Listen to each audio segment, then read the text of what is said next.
Due to the temporary closure of the east side emergency doors, in the event of fire or an emergency which requires an evacuation, please use the west side emergency doors and the stairway next to the elevator banks. Those in the third and fourth balconies, please use the stairway next to the elevator banks. Before proceeding to the general debate, as announced in the journal, the General Assembly will hear an introduction by the Secretary General of his annual report on the work of the organization. Under Agenda Item 113, in accordance with the Resolution 51/241, and notwithstanding of provisions in Decision 77/504. We shall proceed accordingly. Now I give the floor to the Secretary General of the United Nations, His Excellency Mr. Antonio Guterres.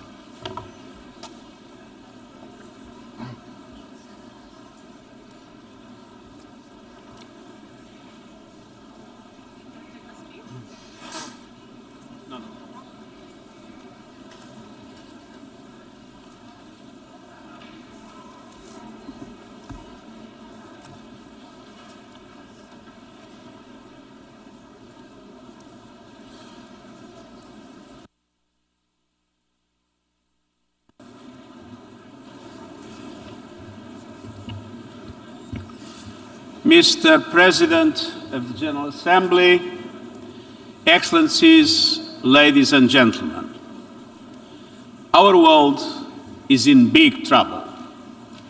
Divides are growing deeper, inequalities are growing wider, and challenges are spreading farther. But as we come together in a world teeming with turmoil, an image of promise and hope comes to my mind. This ship is the brave commander. It sailed the Black Sea with UN flag flying high and proud. On one hand, what you see is a vessel like any other plying the seas. But look closer. At its essence, this ship is a symbol of what we can accomplish when we act together. It is loaded with Ukrainian grain destined for the people of the Horn of Africa, millions of whom are on the edge of famine. It navigated through a war zone, guided by the very parties to the conflict, as part of an unprecedented comprehensive initiative to get more food and fertilizer out of Ukraine and Russia, to bring desperately needed relief to those in need, to calm commodity markets, secure future harvests, and lower prices for consumers everywhere. Ukraine and the Russian Federation, with the support of Turkey, came together to make it happen, despite the enormous complexities, the naysayers, and even the hell of war. Some might call it a miracle on the sea. In truth, it is multilateral diplomacy in action. The Black Sea Grain Initiative has opened the pathway for the safe navigation of dozens of ships filled with much-needed food supplies. But each ship is also carrying one of today's rarest commodities, hope. Excellencies, we need hope, and more, we need action. To ease the global food crisis, we now must urgently address the global fertilizer market crunch. This year, the world has enough food. The problem is distribution. But if the fertilizer market is not stabilized, next year's problem might be food supply itself. We already have reports of farmers in West Africa and beyond cultivating fewer crops because of the price or lack of availability of fertilizers. It is essential to continue removing all remaining obstacles to the export of Russian fertilizers and their ingredients, including ammonia. These products are not subject to sanctions, and we will keep up our efforts to eliminate indirect effects. Another major concern is the impact of high gas prices on the production of nitrogen fertilizers, and these must also be addressed seriously. Without action now, the global fertilizer shortage will quickly morph into a global food shortage. Excellencies, we need action across the board. Let's have no illusions. We are in rough seas. A winter of global discontent is on the horizon. A cost of living crisis is raging, trust is crumbling, inequalities are exploding, and our planet is burning. People are hurting, with the most vulnerable suffering the most. The United Nations Charter and the ideals it represents are in jeopardy. We have a duty to act, and yet we are gridlocked in colossal global dysfunction. The international community is not ready or willing to tackle the big, dramatic challenges of our age. This crisis threatens the very future of humanity and the fate of our planet. Crises like the war in Ukraine and the multiplication of conflicts around the globe, climates like the climate emergency and biodiversity loss, crises like the dire financial situation of developing countries and the fate of the Sustainable Development Goals, and crises like the lack of guardrails around promising new technologies to heal disease, connect people, and expand opportunity. In just the time since I became Secretary General, a tool has been developed to edit genes. Neurotechnology, connecting technology with the human nervous system, has progressed from idea to proof of concept. Cryptocurrencies and other blockchain technologies are widespread, but across a host of new technologies there is a forest of red flags. Social media platforms based on a business model that monetizes outrage, anger, and negativity are causing untold damage to communities and societies. Hate speech, misinformation, and abuse, targeted especially at women and vulnerable groups, are proliferating. Our data is being bought and sold to influence our behavior, while spyware and surveillance are out of control, all with no regard for privacy. Artificial intelligence can compromise the integrity of information systems, the media, and indeed democracy itself. Quantum computing could destroy cybersecurity and increase the risk of malfunctions to complex systems. We don't have the beginnings of a global architecture to deal with any of these. Excellencies, progress on these issues and more is being held hostage by geopolitical tensions. Our world is in peril and paralyzed. Geopolitical divides are undermining the work of the Security Council, undermining international law, undermining trust and people's faith in democratic institutions, undermining all forms of international cooperation. We cannot go on like this. Even the various groupings set up outside the multilateral system by some members of the international community have fallen into the trap of geopolitical divides, like in the G20. At one stage, international relations seemed to be moving towards a G2 world. Now we risk ending up with a G-nothing. No cooperation, no dialogue, no collective problem solving. But the reality is that we live in a world where the logic of cooperation and dialogue is the only path forward. No power or group alone can call the shots. No major global challenge can be solved with a coalition of the willing. We need a coalition of the world. Excellences, aujourd'hui, je voudrais présenter 3 domaines dans lesquels cette coalition mondiale doit de toute urgence surmonter les divisions et agir de concert. Il s'agit en premier lieu de la mission fondamentale des Nations Unies, instaurer et maintenir la paix. Une grande partie de la planète continue d'avoir les yeux rivés sur l'invasion russe en Ukraine. La guerre a déclenché une destruction et des violations massives des droits humains et des droits humanitaires internationaux. Les dernières informations sur la découverte des sites funéraires à Izium sont extrêmement perturbantes. Des milliers de civils ont été tués, des millions de personnes ont été déplacées, des milliards d'individus dans le monde sont touchés. Nous voyons surgir la menace de divisions dangereuses entre l'Ouest et le Sud.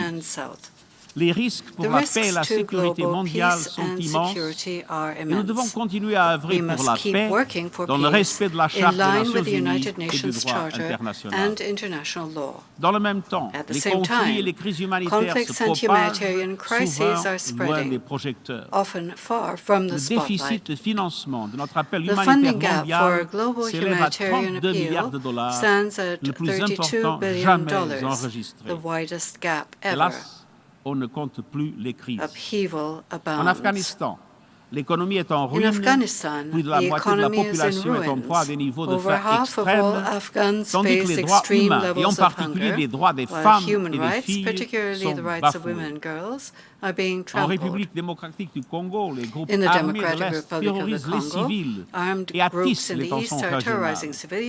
Dans la Corne de l'Afrique, une sécheresse sans précédent menace la vie et les moyens de subsistance de 22 millions de personnes. En Éthiopie, les combats ont repris, soulignant l'urgence pour les parties de cesser les hostilités et de revenir à la table des négociations sous l'égide de l'Union africaine. Haïti, les gangs détruisent les fondements même de la société. En Libye, les divisions continuent de mettre le pays en péril. En Irak, les tensions actuelles compromettent la stabilité. Et en Israël et en Palestine, les cycles de violence sous l'occupation se poursuivent. Et les perspectives de paix fondées sur une solution à deux États ne cessent de s'éloigner. Au Myanmar, l'effroyable situation humanitaire et des droits humains ainsi que les conditions de sécurité s'aggravent de jour en jour. Au Sahel, l'insécurité et les activités terroristes atteignent des niveaux alarmants, tandis que les besoins humanitaires ne cessent de croître. En Syrie, la violence et les difficultés règnent toujours, et la liste est encore longue. Pendant ce temps, les menaces de recours aux armes nucléaires et les risques pesant sur la sécurité des centrales nucléaires ne font qu'ajouter à l'instabilité planétaire. Les parties à la conférence d'examen du traité sur la non-prolifération des armes nucléaires n'ont pas réussi à trouver de consensus et l'accord sur le nucléaire avec l'Iran semble encore lointain. Il y a toutefois quelques lueurs d'espoir. Au Yémen, la trêve nationale est fragile, mais elle tient toujours. En Colombie, le processus de paix prend racine. Et partout, nous avons besoin d'une action bien plus concertée, ancrée dans le respect du droit international et la protection des droits humains. Dans un monde qui se déchire, nous devons créer des mécanismes de dialogue et de médiation pour apaiser les divisions. Et c'est pourquoi j'ai esquissé les éléments d'un nouvel agenda pour la paix dans le rapport sur notre programme commun. Nous sommes résolus à tirer le meilleur de tous les outils diplomatiques de règlement pacifique des différends qui s'offrent à nous, comme le prévoit la Charte des Nations Unies. Négociation, enquête, médiation, conciliation, arbitrage et règlement judiciaire. Excelencia, el liderazgo y la participación de las mujeres debe estar en primer plano. Y también debemos priorizar la prevención y la consolidación de la paz. Eso significa reforzar la previsión estratégica, anticiparse a los focos de violencia que pueden escalar y hacer frente a las nuevas amenazas que suponen la ciberguerra y las armas autónomas letales. Significa asimismo ampliar el papel de los grupos regionales, reforzar el mantenimiento de la paz, intensificar el desarme y la no proliferación, prevenir y combatir el terrorismo y garantizar la rendición de cuentas. Y significa reconocer que los derechos humanos son piedras de toque de la prevención. Mi llamamiento a la acción en materia de derechos humanos destaca la centralidad de los derechos humanos, así como la de los refugiados y el derecho humanitario. En todo lo que hacemos, debemos reconocer que los derechos humanos son el camino para resolver tensiones, poner fin a los conflictos y forjar una paz duradera. Excellencies, there is another battle we must end, our suicidal war against nature. The climate crisis is the defining issue of our time, and it must be the first priority of every government and multilateral organization. And yet, action is being put on the back burner, despite overwhelming public support around the world. Global greenhouse gas emissions need to be slashed by 45% by 2030 to have any hope of reaching net zero emissions by 2050. And yet, emissions are going up at record levels, on course to a 14% increase this decade. We have a rendezvous with climate disaster. I recently saw it with my own eyes in Pakistan, where 1/3 of the country is submerged by a monsoon on steroids. We see it everywhere. Planet Earth is a victim of scorched earth policies. The past year has brought us Europe's worst heat wave since the Middle Ages. Mega drought in China, the United States and beyond. Famine stalking the Horn of Africa. 1 million species at risk of extinction. No region is untouched. And we ain't seen nothing yet. The hottest summers of today may be the coolest summers of tomorrow. Once-in-a-lifetime climate shocks may soon become once-a-year events. And with every climate disaster, we know that women and girls are the most affected. The climate crisis is a case study in moral and economic injustice. The G20 emits 80% of all greenhouse gas emissions. But the poorest and most vulnerable, those who contributed least to this crisis, are bearing its most brutal impacts. Meanwhile, the fossil fuel industry is feasting on hundreds of billions of dollars in subsidies and windfall profits, while households' budgets shrink and our planet burns. Excellencies, let's tell it like it is. Our world is addicted to fossil fuels, and it's time for an intervention. We need to hold fossil fuel companies and their enablers to account. And that includes the banks, private equity, asset managers, and other financial institutions that continue to invest and underwrite carbon pollution. It includes the massive public relations machine raking in billions to shield the fossil fuel industry from scrutiny. Just as they did for the tobacco industry decades before, lobbyists and spin doctors have spewed harmful misinformation. Fossil fuel interests need to spend less time averting a PR disaster and more time averting a planetary one. Of course, fossil fuels cannot be shut down overnight. A just transition means leaving no person or country behind. But it's high time to put fossil fuel producers, investors, and enablers on notice. Polluters must pay. And today I'm calling on all developed economies to tax the windfall profits of fossil fuel companies. Those funds should be redirected in two ways: to countries suffering loss and damage caused by the climate crisis, and to people struggling with rising food and energy prices. As you heard to the COP27 UN Climate Conference in Egypt, I appeal to all leaders to realize the goals of the Paris Agreement. Lift your climate ambition. Listen to your people's calls for change. Invest in solutions that lead to sustainable economic growth. And let me point to three. First, renewable energy. It generates 3 times more jobs. It's already cheaper than fossil fuels, and it's the pathway to energy security, stable prices, and new industries. But developing countries need help to make this shift, including through international coalitions to support just energy transitions in key emerging economies. Second, helping countries adapt to worsening climate shocks. Resilience building in developing countries is a smart investment in a reliable supply chains, regional stability, and orderly migration. Last year in Glasgow, developed countries agreed to double adaptation funding by 2025. These must be delivered in full as a starting point.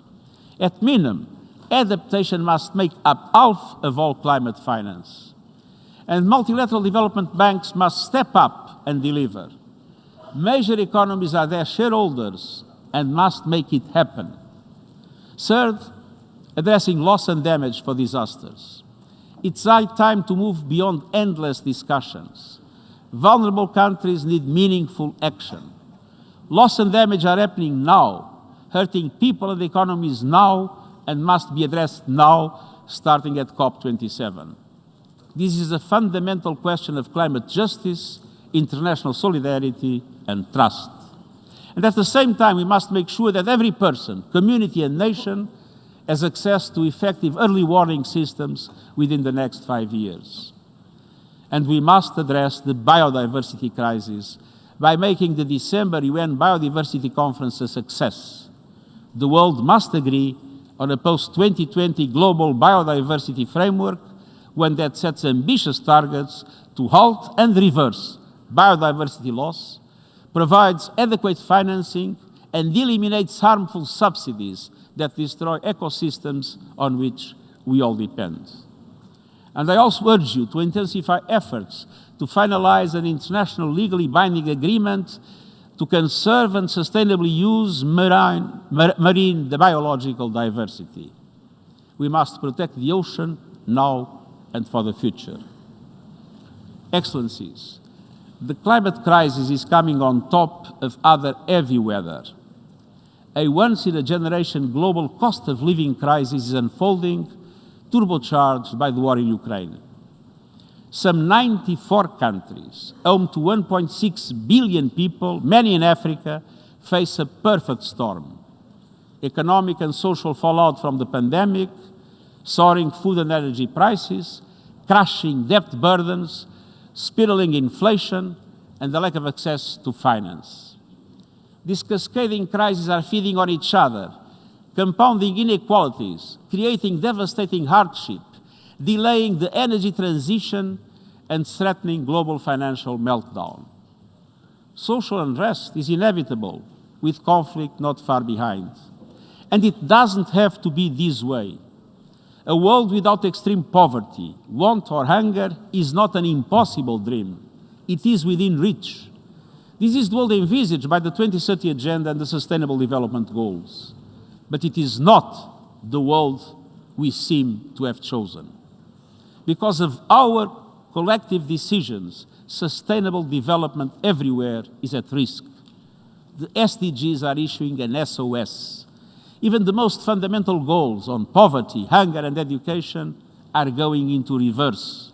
More people are poor, more people are hungry, more people are being denied health care and education. Gender equality is going backwards, and women's lives are getting worse, from poverty to choices around sexual and reproductive health to their personal security. Excellencies, developing countries are getting hit from all sides, and we need concerted action. Today, I'm calling for the launch of an SDG stimulus led by the G20 to massively boost sustainable development for developing countries. The upcoming G20 summit in Bali is the place to start. This SDG stimulus has 4 components. First, multilateral development banks, the World Bank, and regional counterparts must increase concessional funding to developing countries linked to investments in the Sustainable Development Goals. And the banks themselves need more finance immediately. And then they need to lift their borrowing conditions and increase their appetite for risk so the funds reach all countries in need. Developing countries, particularly small island developing states, face too many obstacles in accessing the finance they need to invest in their people and their future. Second, debt relief. The debt service suspension initiative should be extended and enhanced. But we also need an effective mechanism of debt relief for developing countries, including middle-income countries in debt distress. Creditors should consider debt reduction mechanisms, such as debt climate adaptation swaps. And this could have saved lives and livelihoods in Pakistan, which is drowning not only in floodwater, but in debt. Lending criteria should go beyond gross domestic product and include all the dimensions of vulnerability that affect developing countries. Third, an expansion of liquidity. I urge the International Monetary Fund and major central banks to expand their liquidity facilities and currency lines immediately and significantly. Special drawing rights play an important role in enabling developing countries to invest in recovery and the SDGs. But they were distributed according to existing quotas, benefiting those who need them least. We have been waiting for a reallocation for 19 months, and the amounts we hear about are minimal. A new allocation of special drawing rights must be handled differently, based on justice and solidarity with developing countries. Fourth, I call on governments to empower specialized funds like Gavi, the Global Fund, and the Green Climate Fund. G20 economies should underwrite an expansion of these funds as additional financing for the SDGs. Excellencies, let me be clear. The SDG stimulus I'm proposing is essential, but it is only an interim measure. Today's global financial system was created by rich countries to serve their interests many decades ago. It expands and entrenches inequalities. It requires deep structural reform. And my report on our common agenda proposes a new global deal to rebalance power and resources between developed and developing countries. African countries in particular are underrepresented in global institutions. I hope member states will seize the opportunity to turn these ideas into concrete solutions, including at the Summit of the Future in 2024. Excellencies, the divergence between developed and developing countries, between North and South, between the privileged and the rest, is becoming more dangerous by the day. It is at the root of geopolitical tensions and lack of trust that poison every area of global cooperation, from vaccines to sanctions to trade. But by acting as one, we can nurture fragile shoots of hope. The hope found in climate and peace activists around the world, calling out for change and demanding better of their leaders. The hope found in young people working every day for a better, more peaceful future. The hope found in women and girls leading and fighting for those still being denied their basic human rights. The hope found throughout civil society seeking ways to build more just and equal communities and countries. And the hope found in science and academia racing to stay ahead of deadly diseases and then the COVID-19 pandemic. The hope found in humanitarian heroes rushing to deliver life-saving aid around the world. The United Nations stands with them all. We know lofty ideals must be made real in people's lives, so let's develop common solutions to common problems, grounded in goodwill, trust, and the rights shared by every human being. Let's work as one, a coalition of the world, as United Nations. Thank you.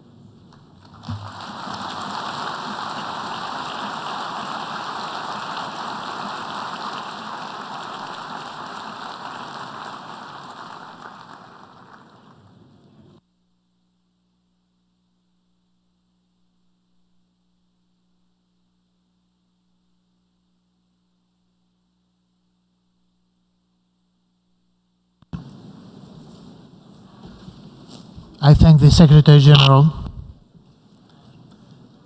The Assembly will now turn to Agenda Item 8, entitled General Debate.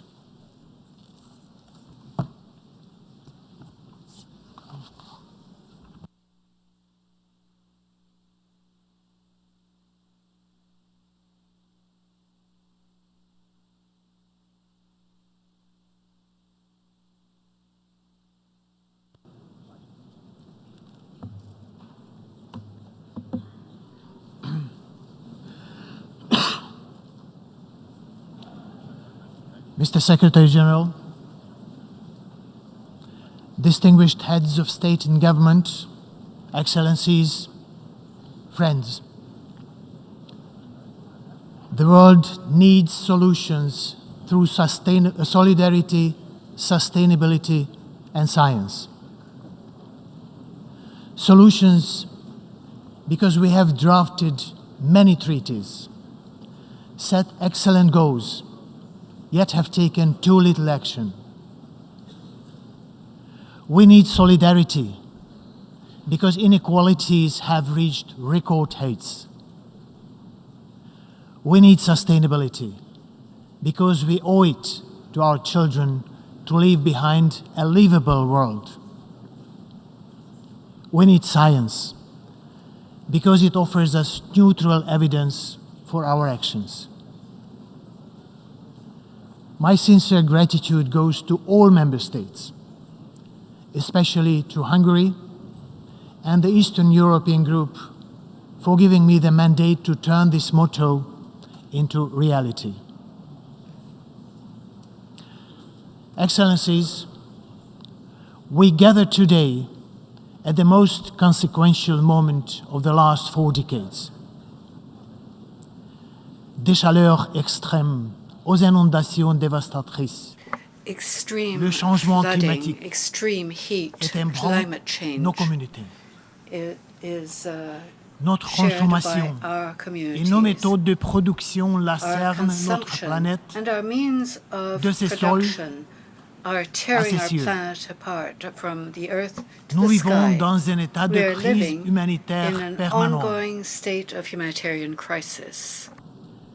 أكثر من 300 مليون شخص في حاجة ماسة للمساعدات الإنسانية والحماية، وذلك بزيادة قدرها 10% منذ يناير. And this is an increase of 10% كما وصلت since أزمة last الجوع January. العالمية إلى المستويات World food تنذر crisis بالخطر بسبب تغيير has المناخ reached an alarming level ونزاعات وجائحة because of climate كوفيد change, 19. conflict, and the COVID-19 pandemic. وفي الأشهر الستة الماضية دفع تضخم أسعار الغذاء والطاقة 70 مليون The شخص food إلى and الأقل the energy إلى الفقر.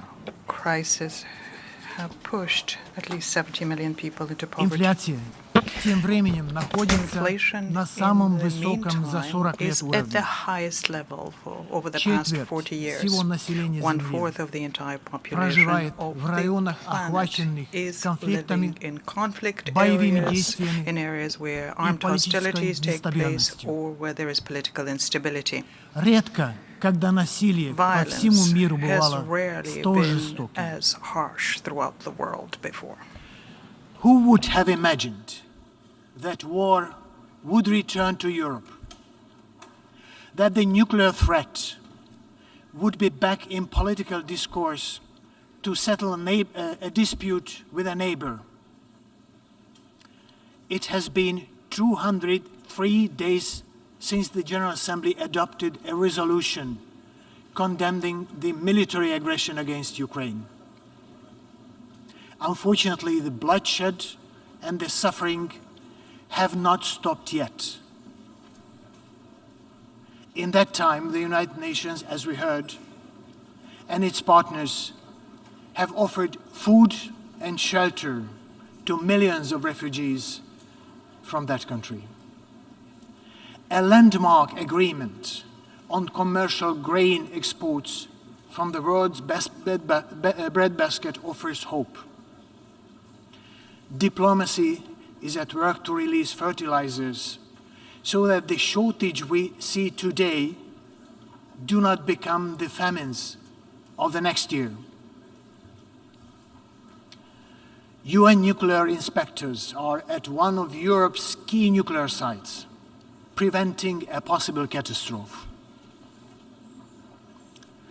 Excellencies, the theme of our 77th General Debate is a watershed moment, transformative solutions to interlocking challenges.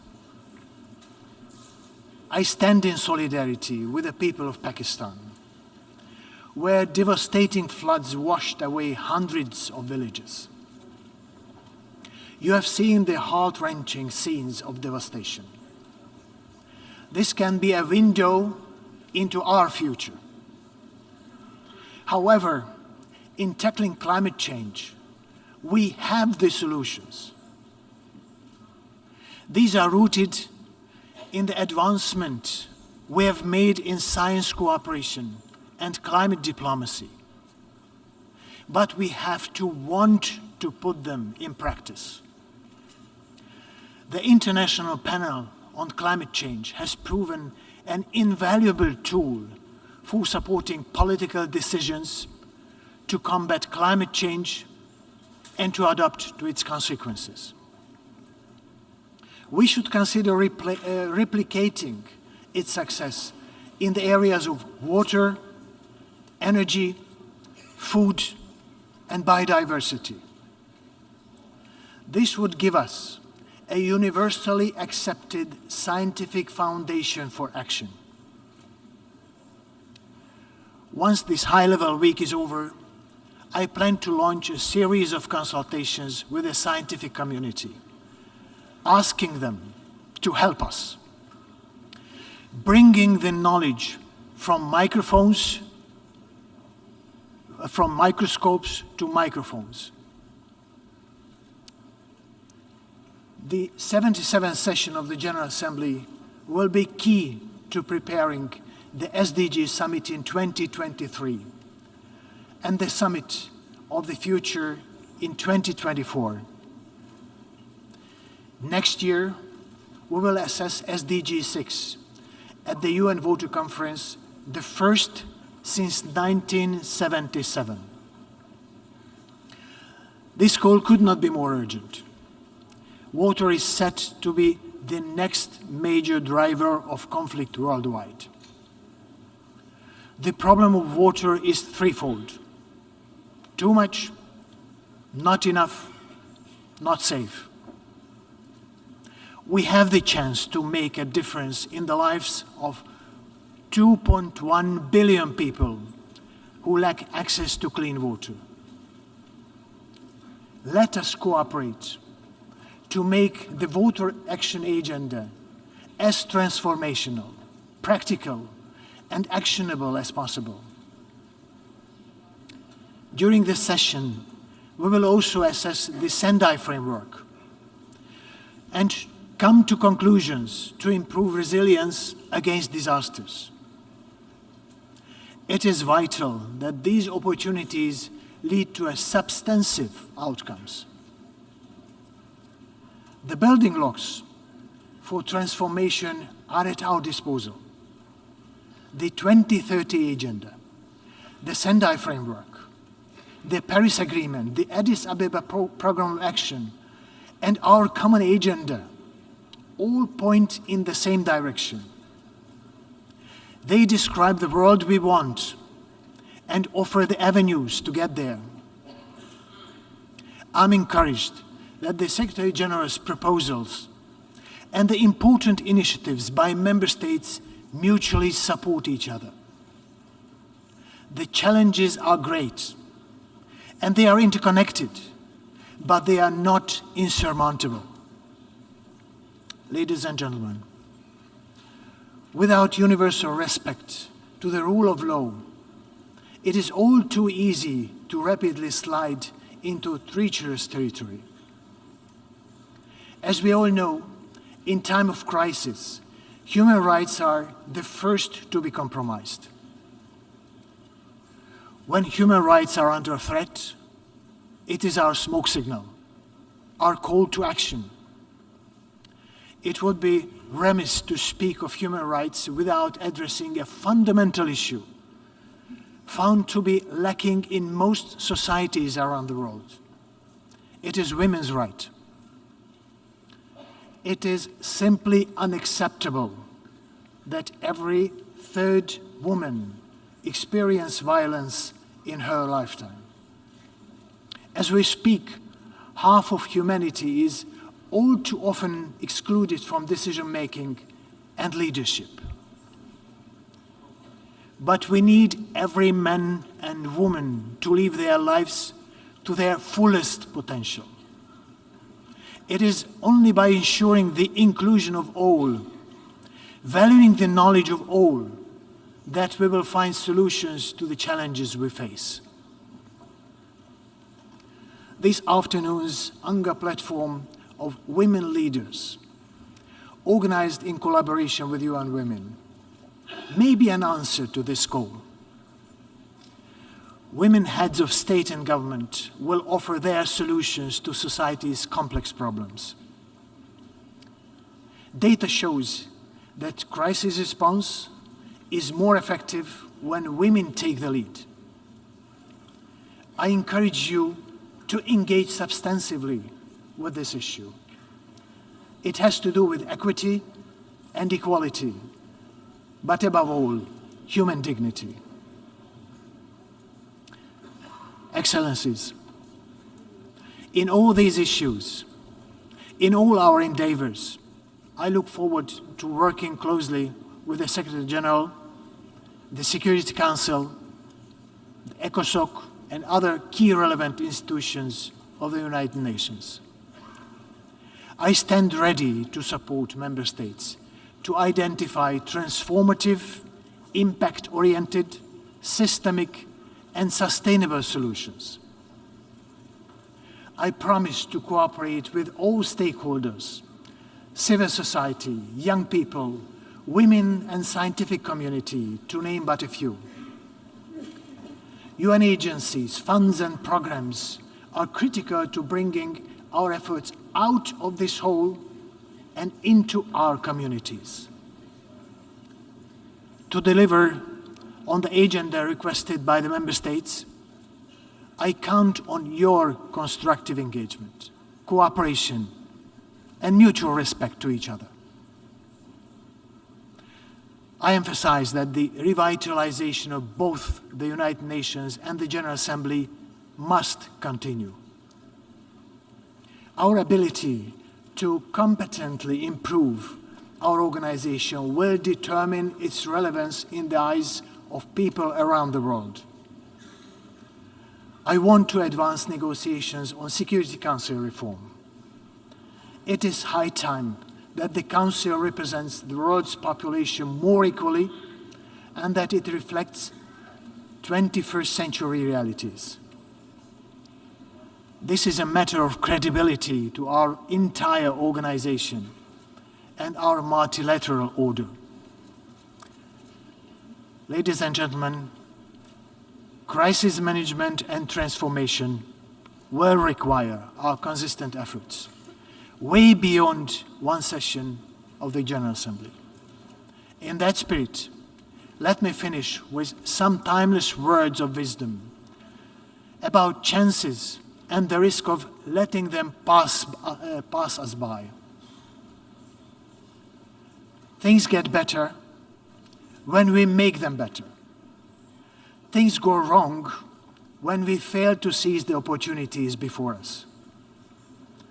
Our opportunity is here and now. Let us act. I thank you.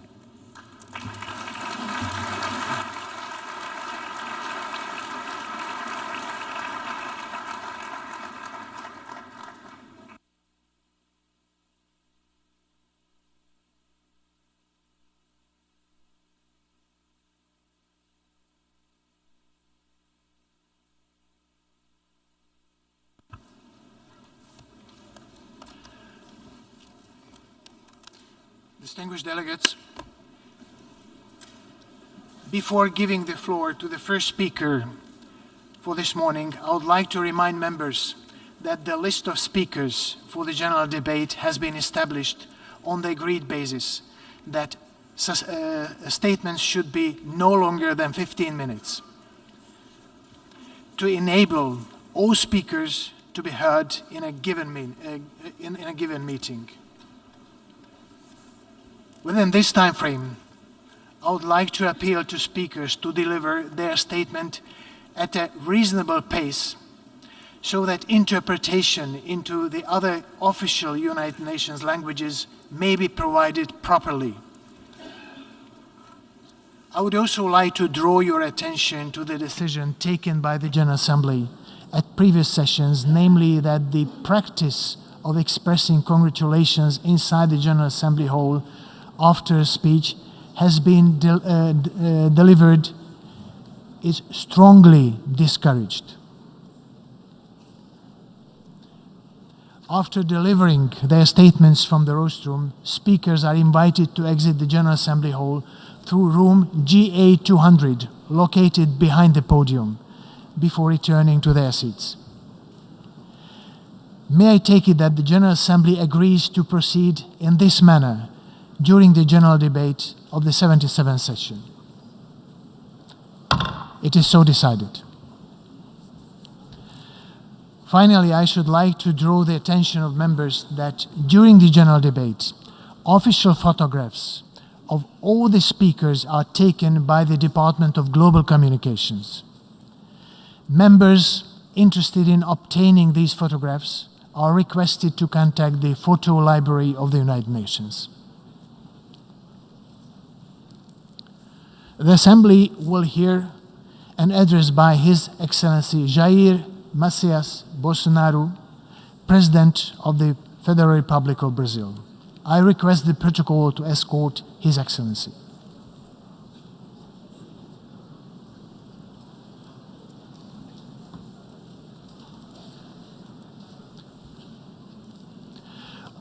On behalf of the General Assembly, I have the honor to welcome His Excellency Jair Messias Bolsonaro, President of the Federal Republic of Brazil, and to invite him to address the Assembly.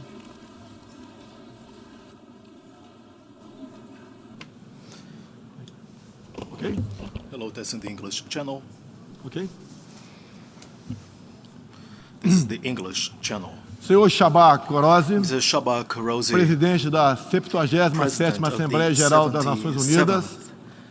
Senhor General Antônio Assembly of the Guterres, United Nations, Mr. secretário-geral das Guterres, Nações Unidas. Secretary General of the United Nations, Senhoras e senhores, ladies chefes and de Estado, gentlemen, de heads of governo state, heads of e de government, delegações. and heads of delegation. Senhoras e senhores, Ladies and gentlemen at large, começo por cumprimentá-lo, I embaixador begin Csaba by Kőrösi, congratulating pela you, eleição para Ambassador Csaba presidir esta Kőrösi, Assembleia on your Geral. election as President Esteja of this certo General de Assembly. contar com o You apoio can be do Brasil. sure that you can O certainly tema count escolhido on para este Brazil's debate geral support. gira em The torno de theme chosen for this conceito que general se debate aplica revolves around a perfeitamente concept ao that momento que perfectly vivemos, applies to the um moment we divisor currently de live, águas. a watershed Senhor moment. presidente, nossa President, responsabilidade coletiva Our collective nessa Assembleia Geral responsibility at this é General compreender o Assembly alcance dos consists desafios que in compõem understanding esse the divisor actual de águas. scope E a partir of the daí challenges that construir make up this respostas que watershed tirem moment, sua força and from dos there objetivos build que the são response comuns a that todos nós. draw their strength A from the tarefa não é goals that we all simples, share. mas, a rigor, The task at hand não is not a temos simple one, alternativa. but strictly speaking, we have Esse no esforço alternative. tem de começar The no effort interior de must cada dos begin nossos within países. each of Antes our de tudo, countries. é aquilo que Domestically. realizamos no First of plano all, interno it is que dá what we a do at medida the da domestic level autoridade that com que gives the agimos measure no plano of the authority internacional. with which we act Deixe-me at the falar da international level. perspectiva do meu país. Therefore, allow me to Quando speak o from my Brasil se country's manifesta perspective. sobre a agenda When da Brazil saúde pública, voices her fazemos views isso com a on the public autoridade health de agenda, governo we que, do so with the durante a legitimate pandemia da authority of a Covid-19, government that during não the poupou COVID-19 esforços pandemic para salvar vidas spared no efforts e preservar to save empregos. lives and preserve jobs. Como tantos outros Like países, so many other concentramos countries, nossa atenção we desde a focused primeira our hora attention em from the very garantir outset auxílio financeiro on emergencial ensuring aos mais emergency necessitados. financial aid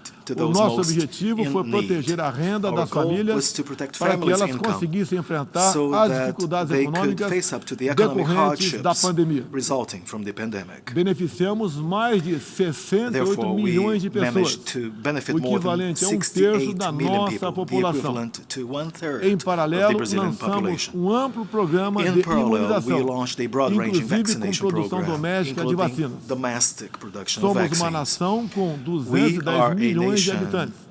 E of já more than temos mais de 210 million 80% people, da and população already we have more than vacinada 80% contra a of our Covid-19. population fully vaccinated against Todos foram COVID-19. vacinados de forma All voluntária, were vaccinated respeitando a voluntarily, liberdade individual in de due cada respect of Da one's mesma individual forma, no freedom. terreno da economia, o Likewise, Brasil traz a in the autoridade economic de um arena, país Brazil que, has the em legitimate nome de authority of a country crescimento that, for the sustentável sake e inclusivo, of sustainable vem and implementando inclusive reformas growth, para a has atração been de putting in place investimentos reforms e to melhorias attract das investments condições de and vida de improve sua população. the standards of living of No meu her governo, population. extirpamos a Under my corrupção administration, sistêmica we que existia uprooted no the país. systemic corruption that Somente existed entre o in the período country. de 2003 Between e 2015, 2003 onde a and esquerda presidiu 2015 o Brasil, alone, a o period in which the endividamento left da wing presided Petrobras over in por Brazil, má gestão, indebtedness loteamento levels político at the oil state e company em Petrobras desvios due to chegou à casa dos mismanagement and politically driven 170 appointments and bilhões de favors, as dólares. well as the diversion O of responsável funds por isso reached foi up condenado to em 3 $170 instâncias, billion. por The person unanimidade. responsible for that was Delatores convicted, unanimously devolveram convicted $1 in 3 bilhão de different dólares courts